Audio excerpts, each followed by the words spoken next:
My daughter told me I was too weak to handle my own money, so she convinced the court I had dementia, became my guardian, and moved me into a tiny apartment while she took over my $1 million estate.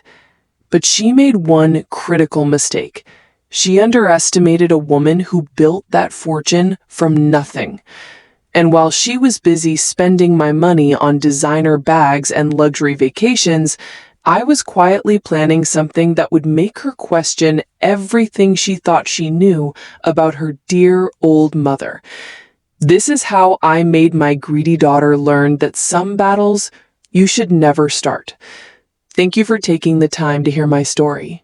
If you're comfortable, let me know where you're listening from. Now, let me tell you my story. I raised Emma as a single mother after her father walked out when she was 3. I worked 3 jobs, cleaning offices at night, doing bookkeeping during the day, and selling homemade crafts on weekends. I saved every penny, invested wisely, and by the time Emma graduated college, I had built a small real estate empire worth over $1 million. Emma knew about the money. She'd seen the rental properties, the investment statements, the comfortable lifestyle I'd finally earned. But she also knew I was fiercely independent. At 68, I still managed my own properties, handled my own finances, and made my own decisions. That changed the day I had a minor stroke. It was barely noticeable, just some confusion for a few hours, a slight slur in my speech. The doctor said it was mild, that with some rest I'd be fine. But Emma saw opportunity in my moment of weakness. She started visiting daily, bringing her new boyfriend Marcus, a smooth-talking guy who claimed to be a financial advisor but spent more time looking at my asset portfolio than checking on my health. "Mom, you can't keep handling all this stress," Emma would say, gesturing at my files and paperwork. "What if something happens again? You need help." Help.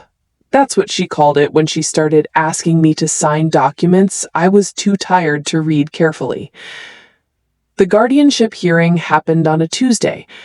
Emma had scheduled it during what she called a routine checkup with a doctor I'd never met before. Dr. Richardson asked me strange questions. What year it was, who was president, could I count backwards from 100? When I hesitated on the counting because my mind was still foggy from new medications, he made notes. 2 weeks later, a court officer knocked on my door with papers. Emma had petitioned for emergency guardianship, citing diminished capacity and vulnerability to financial exploitation. The hearing was scheduled for the following Monday. I had 3 days to get a lawyer. But every attorney I called said the same thing. "This case is already being handled by your daughter's legal team." Emma had somehow contacted them first, claiming I was confused and might try to interfere with necessary protective measures. At the hearing, Emma cried real tears.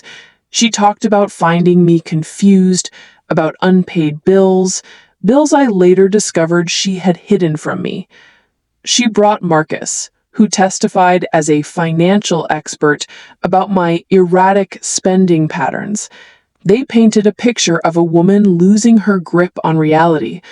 I tried to speak, but the judge seemed to have already made his mind. "Mrs. Patterson, I understand this is difficult, but your daughter only wants to protect you." The gavel came down. Emma was granted full guardianship over my person and my estate. That afternoon, she moved me out of my 4-bedroom house into a cramped 1-bedroom apartment across town. "It's easier to manage," she said, boxing up my lifetime of memories into storage, "and so much more affordable." Meanwhile, she moved into my house with Marcus, claiming it was necessary for estate management. For the first month, I felt defeated. Emma controlled everything. My bank accounts, my properties, even my mail.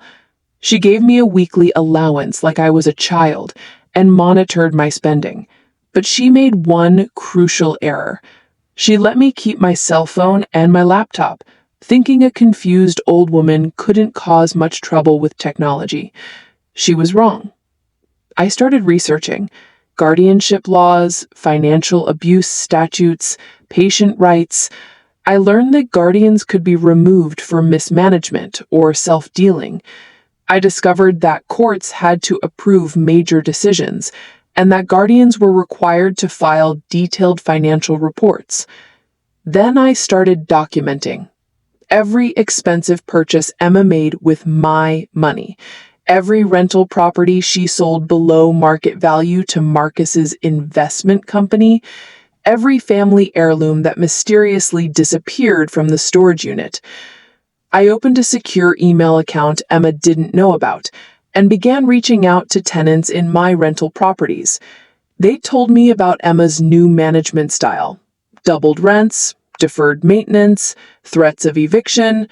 She was destroying in months what I'd built over decades. But the breakthrough came when I contacted my old accountant, Margaret Chen. She'd been doing my books for 15 years before Emma fired her and hired Marcus's firm. Margaret still had copies of all my financial records, including the detailed investment strategy I'd been following. Helen, Emma's been liquidating everything.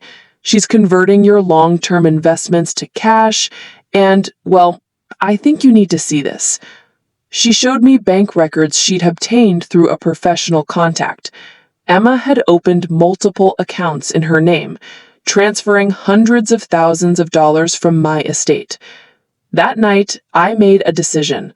If Emma wanted to play games with the law, I'd show her how the game was really played. I contacted Patricia Williams, an elder law attorney who specialized in guardianship abuse cases. I couldn't meet her at her office. Emma monitored my movements too closely.